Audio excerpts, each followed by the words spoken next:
Good morning, students. Today's your chapter is chapter number 18, that is collection and organization of data. Firstly, we have to know the basic terms that are related to this chapter. The first term is observation. What is the meaning of observation? Data is collection of facts or numbers. Each fact which is often a numerical figure. कोई भी data हमारा कोई भी entry अगर वो number में है that number should B observation. जैसे अगर मैं कह दूं कि मुझे आपकी क्लास के बच्चों का डाटा चाहिए जो जिस बच्चों के नंबर टर्म 1 के पेपर में 60 से ऊपर थी तो वो मेरे पास जो डाटा आएगा वो होगा नंबर की फॉर्म में and that data is known as observation. And next is we know that data is of two types. First is primary data and second is secondary data. The data that is collected by a person or an organization from the original source for a purpose. अगर data हम किसी person से directly लें अपने किसी काम के लिए that data is known as primary data. जैसे कई बार क्या है कि अगर मुझे आपकी क्लास के बच्चों का डाटा चाहिए जिन बच्चों के पंजाबी के मार्क्स आए हैं टर्म 1 के पेपर में तो मैं क्या करूँगी अगर तो मैं आपसे ही आपका डाटा मांगूँ पर्टिकुलर बच्चे के पास जाके उसको बोलूँ कि मुझे अपने मार्क्स बताओ तो वो होगा प्राइमरी डाटा. अगर मैं किसी तीसरे पर्सन से वो डाटा मांगूँ जैसे कि अगर मैं आपकी क्लास इंचार्ज से आपका डाटा मांगूँ तो that data is known as secondary data जो हमें ओरिजिनल सोर्स से नहीं मिलेगा क्योंकि अगर मुझे आपके मार्क्स चाहिए तो आप मेरे क्या हो ओरिजिनल सोर्स. अगर मैं आपकी टीचर से लूँगी वो मेरा होगा secondary source.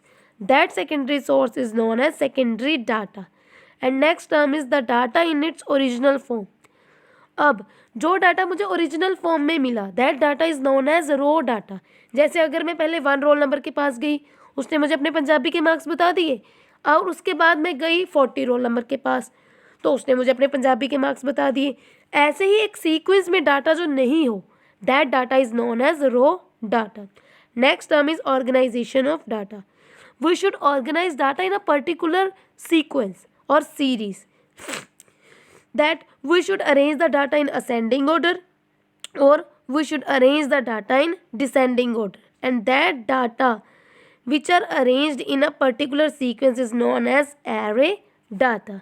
Okay, now the next term is frequency. What is the meaning of frequency? When the number of a times a particular observation occur. जब एक नंबर एक से ज़्यादा बार आए जैसे यहाँ पे मैंने सीक्वेंस लिख दी 5 3 2 2 8. अब इस सीक्वेंस में जो 2 है वो एक से ज़्यादा बार आ रहा है. जो नंबर मल्टीपल टाइम्स आए that number is known as frequency. जो नंबर जितनी मर्जी बार आए the number should be frequency. अब the next term is tabulation of data. When we have to arrange the data in a systematic form in the form of a table, that table is known as tabulation of data.